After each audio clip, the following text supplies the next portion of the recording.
Brothers and sisters, Assalamu alaikum wa rahmatullah. This is Imam Aziz, inshallah. I hope you're doing well. I did pray Maghrib, by the way. That's why I was a couple of minutes late. So I strongly recommend, if you have not prayed Maghrib, please do so, and then catch up with us, inshallah ta'ala. Again, Maghrib is due now for about 10 minutes, so please make sure that you've prayed Maghrib before joining the live feed. We're probably going to go on for about 40-45 minutes, so it'll be late, so you don't want to delay your Maghrib that long, inshallah.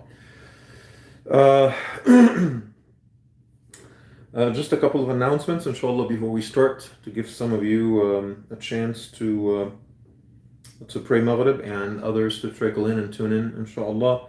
If you have not done so already, please visit the TarbiyaLive webpage, live.tarbiya.org. With the coronavirus pandemic, obviously we've moved everything.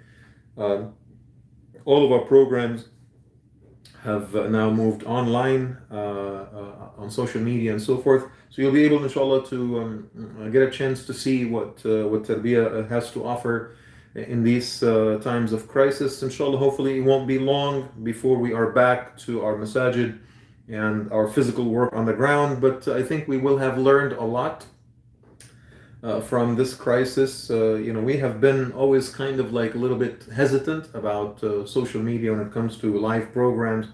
Now that we've been doing it for a while, it seems like not such a bad idea. So inshallah, even after we are back to our normal operations, I think we will continue the good habit of broadcasting our programs, our events, our activities, our lectures, talks, khutbas, so forth, even tafsirah, so that people who are not able to physically attend, inshallah, will still have a chance to follow up with what we're doing. Right after tafsirah, inshallah, around 9 p.m., Imam Kamran will conduct another Sunnah session.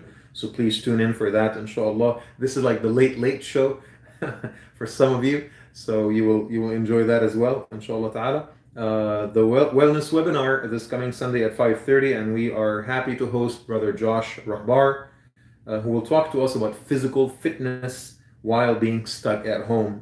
Pretty poignant reality for many of us. Also, this coming Sunday school is fully in session online as well. The teachers conduct the classes with their students on web conferencing, and they send the assignments to the parents throughout the week. So alhamdulillah, none of that has been affected. So please make sure that you look at your email and your messages and tune in on Sundays, inshallah, so that the kids continue to benefit with the grace of Allah subhanahu wa ta'ala.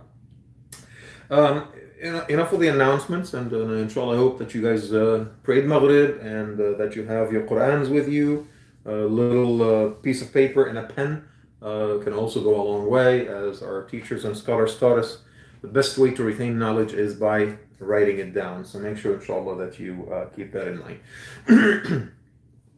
أعوذ بالله من الشيطان الرجيم بسم الله الرحمن الرحيم الحمد لله رب العالمين والصلاة والسلام على محمد وعلى آله وصحبه أجمعين. With the grace of Allah subhanahu wa ta'ala, the last couple of weeks we've been blessed with the opportunity to cover 2 sessions of one of the most incredible surahs of the Quran, one of the most powerful surahs of the Quran, with one of the most amazing and incredible narration. It's a surah that is about a story of a human being. He was a prophet as well, but the story is more about him as a human and a lot less about him as a prophet. Surat Yussuf, brothers and sisters, is a surah that we are covering right now. It's a timeless surah with an absolutely incredible set of morals that we are examining as we navigate through this beautiful surah. As I said before, it possesses all the necessary elements that make a very, very effective and powerful story. Drama at its best. It's a beautiful painting that is drawn by the hands of Allah subhanahu wa ta'ala himself, giving us giving us a little peek into the intimate details, the struggles, the ups and downs, the moments of happiness and joy, and the moments of sadness and despair, that Yusuf alayhi salam went through. And as I said, as a reminder, as I said before, the surah was revealed at that critical time, towards the end of the economic boycott that Quraysh conducted against the Muslims and against the tribe of Banu Hashim.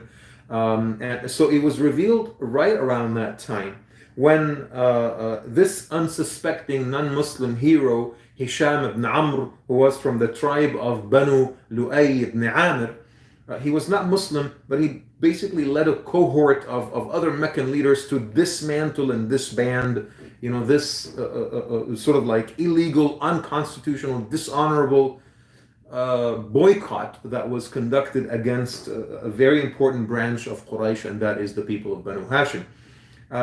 And throughout this period, the Prophet ﷺ and the Muslims were realizing that while their efforts were necessary, right, doing what they could in order to basically disband the boycott, they realized that relief came from the most unexpected doors, something that they could have never predicted, that it was basically a non-Muslim leader with other non-Muslim leaders that made it happen, okay? And the Prophet ﷺ and the Muslims started increasingly realizing this very simple but fundamental fact of life. And that is, Allah subhanahu wa ta'ala expects us to put the effort. He expects us to put the endeavors. He expects us to struggle, but ultimately Allah wants to teach us that yes, our effort is necessary, but the results may look very, very different from what we had planned for, right? And relief may come from the most unexpected doors, right? So I still need to put the effort, and then I surrender to Allah subhanahu wa ta'ala and see His own plan unfold. It also taught the Prophet ﷺ and the Muslims a very important lesson of life, and that is, it is very possible that a series of events in one's life could seemingly be very negative and very disheartening and extremely, incredibly bad, right, in every sense of the way. But when you take a step back and you look at the sum total of those events, you will realize that things still worked to your favor, still worked to the favor of the deen and to the favor of righteousness. Hence the story of Yussuf alayhi salam. Allah subhanahu wa ta'ala revealed that story, which basically is as I said before, it's theatrical scenes, right? It's snapshots into all these events that happened in series in the life of Yussuf alayhi salam. It's almost like you're watching a theatrical play, right? The curtain goes up, and then there's a scene, and then the curtain goes down, right? They change the set, and then the curtain goes up, and then another scene. Almost all the scenes that we see in the story of Yusuf alayhi salam are scenes of negativity, scenes of despair, scenes of struggling, right? But ultimately, when you look at the grand picture, the grand scheme of things, Allah subhanahu wa ta'ala still gave His triumph to Yusuf alayhi salam, gave a power to Yusuf alayhi salam. The people of Egypt and Yusuf's family, the Hebrews, were all saved. Right? And that is the message to the Prophet ﷺ, as they were going through the struggles of Mecca and as they were going through the struggles of the economic boycott in particular, that put the effort and don't mind as much, that the picture looks so grim, right? Ultimately, Allah subhanahu wa ta'ala is the one that manages this universe. And I think that we can very, very clearly see that and feel it. It's so palpable in our time right now, with the spread of this pandemic. It looks bleak, it looks gloomy, it looks grim, it looks like, we're not able to pray at our masjid, it looks like we're not able to, I don't know what's going to happen in Ramadan, right? But I know that I still need to put the effort, and this is us right here putting the effort, right? The house of Allah subhanahu wa ta'ala is still in need, and I don't know how those needs will be fulfilled. You know what? It doesn't matter. لِلْبَيْتِ رَبٌّ يَحْمِي. The house of Allah has its Lord to preserve it and protect it. So all I know is that I need to put the effort. And I don't know exactly how my efforts will translate into results either, right? That's the key right there. It's key to faith, right? If it's just a matter of, okay, I need to do A in order to get B and then do B in order to get C, right? That's not faith, right? That's just logic. But faith requires me to put A in order to get B, but I end up getting X, right? And then I will put C in order to get D, but I will end up getting Y, right? Allah subhanahu wa ta'ala is the one that handles the details. No matter how bleak and grim it may seem, ultimately it's in the hands of Allah subhanahu wa ta'ala.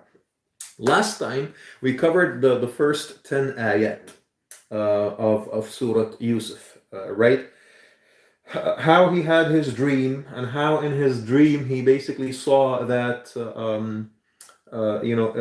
his 11 brothers and his father and his mother, basically, the planets, the stars, the sun and the moon, right, were bowing to him out of reverence, out of deference, out of respect, right. And when he talked to his father about this dream, his father kind of like took it very seriously, and he realized that this is the springboard that will launch the career of Yusuf alayhi salam as a prophet. But at the same time, he wanted him to be cautious, because hey, your brother's going to be jealous if they heard this, okay. And he knew his own kids. Apparently information still leaked, and they decided to basically conspire and collude in order to remove flesh from bone, remove Yusuf alayhi salam from his beloved father. And let's examine together, inshallah, beginning with ayah number 11, how the brothers of Yusuf approached their dad, Yaqub alayhi salam, in order to carry out that evil plan, that malicious plan of basically snatching Yusuf away from him. Look at ayah number 11. Allah subhanahu wa ta'ala says here, they say to him, and they said to him, Ya Abana, ما لك, oh our father, Ya Abana, ما لك لا تأمنا على Yusuf, why are you not trusting us with Yusuf? وإنا له لناصحون, all we want really is what's best for him, right? We are his well-wishers. Subhanallah. The language of the ayah tells you that they're saying it matter of fact. Father, you don't trust us with Yusuf. What does that indicate? It indicates that they have been approaching their father from before, asking him to allow them and allow Yusuf to spend time with them, but their father has been saying no, right? That's why they're making the assumption, Father, you don't trust us with Yusuf, right? Why are you not trusting us with Yusuf? So there's precedence to what is happening here. And here's what I wanted to say. I don't think that Yaqub alayhi salam, in his wildest dreams, ever imagined that his sons could actually conspire to hurt their own little brother, right? I mean, no father would imagine any such thing, especially a prophet who thinks, okay, I mean, I've put a little, raising into my kids. There's no way that they're going to be like that, right? So my theory is that Yaqub alayhi salam always felt that Yusuf is destined for greatness. He needs to be doing something else. He needs to be reading or learning or growing or making tafakkur or making dhikr, right? Because he wanted him to be prepared for prophethood, right? Whereas the other brothers were probably involved in manual labor, working the fields and herding the flocks, the livestock and stuff like that. So they were like, why is he not coming with us, right? Why do we have to do this stuff? Let him come with us. Let him work with us. And he would always say no, not because he distrusted them or mistrusted them. It's because he had something else, in mind for Yusuf. And here's what happens psychologically when you go to your father and you say to him, why are you not trusting me with Yusuf? It's almost like they're telling him, hey, our interpretation of you not allowing Yusuf to come with us is that you mistrust us. So you automatically put your father on the defensive, who will naturally say, no, I did not say that this was a matter of trust, right? I never said that this was a matter of trust. So it's almost like that is their little evil way to get their father, to put their father on the defensive, and to get him to, as a gesture of goodwill, to let Yusuf go with them, right? That's my interpretation of why they basically invoked this particular statement. لا تأمنا على Yusuf. Why are you not trusting us with Yusuf, right? أرسله معنا غدا, number 12. أرسله معنا غدا يرتع ويلعب. Let him come with us tomorrow to the desert, right? We will start the day with, herding the sheep, the flock, the livestock, right? Teach him a little bit about, the responsibility of manhood. Let him work a little bit hard with us. It'll be good for him. It'll be healthy for him, right? And then after we're done working, we're balanced. We're not gonna work him, his behind off the entire day. No, we're gonna work a little bit, and then after that, we're gonna play. We're gonna have a little fun, right? أرسله معنا غدا يرتع ويلعب وإنا له لحافظون. And we will protect him, Father. Don't worry about it. Ayah number 13. Yaqub alayhi salam responds and he says, so it's not that I don't trust you guys. قال إني لا يحزنني أن تذهبوا به وأخاف أن يأكله الذئب وأنتم عنه غافلون. It would grieve me so much that you take my little son with you, and I'm worried that out of neglect, see, I'm not saying mistrust or anything, I'm just saying out of neglect, maybe the wolf will eat him, right? In his wildest dreams. I don't think that using that particular example, right, meant as much to Yaqub alayhi salam. He was probably just using the most extreme scenario, the most extreme, the worst case scenario, basically. He was telling them, what if you guys get so busy with your stuff and then, I don't know, the wolf eats him? SubhanAllah. I mean, we say stuff like that all the time. I don't know. What if a meteor hits you on the head, right? What if a building falls on you and crushes you? Like all these extreme, impossible scenarios. Sometimes we use that in our language. Yaqub alayhi salam never imagined that this was actually going to happen to his own son, right? And it also tells you how the other sons were so unimaginative. Right? They were so unimaginative, and I will talk about this, a little bit later. They literally used the example that their father used, and that became the excuse as to why Yusuf alayhi salam disappeared. Right? So their response is, don't worry, Dad. Ayah number 14. If the wolf really ate him, and we are, such a large number of brothers, we're strong, then we should perish ourselves, right? Then we are such a group of losers, right? Inna idhan lakhasirun. So they were trying to basically ease their father into allowing this whole thing to happen. SubhanAllah, it's one thing to commit a sin, in a moment of blindness and in a moment of passion, when your judgment is suspended temporarily. But these guys are calculating, right? These guys are premeditating the entire plan step by step, and they were at it every day until they got their father to agree. SubhanAllah. And the story evolves into more and more heart-wrenching drama here. Ayah number 15. فَلَمَّا ذَهَبُوا بِهِ وَأَجْمَعُوا أَن يَجْعَلُوهُ فِي غَيَابَةِ الْجُبِّ. And so when they went away with him, they unanimously, now see, ajma'u means that the majority ruled, right, that they would cast him into the dark depths of the desert well. What does that tell you? So earlier, in their private conversations together as brothers, they were having a debate, right? Some of them said, let's just kill him. And others said, let's just cast him off, right? Put him in faraway land. And some said, let's just put him in the desert well, right? If he dies, he dies. If he gets picked up by somebody else, then he's not our problem. He's out of our hair, right? It seems that debate ensued again when they took poor Yussuf from his father, Yaqub alayhi salam, and they went away with him. Now, the brothers have control over their little brother. The debate came forward again. Actually, the scholars of tafsir said, that some of them said, again, now that he's in our hands, let's just slay Yussuf and be done with him. And other brothers, came back and they said, come on, guys, we did not agree to do that. We're not going to put our brother's blood on our hands for real, all right? Right? We're upset with him. He's snobbish. He's spoiled, right? But let's just cast him into the well in order for him to meet his own destiny, okay? He's not going to be our problem.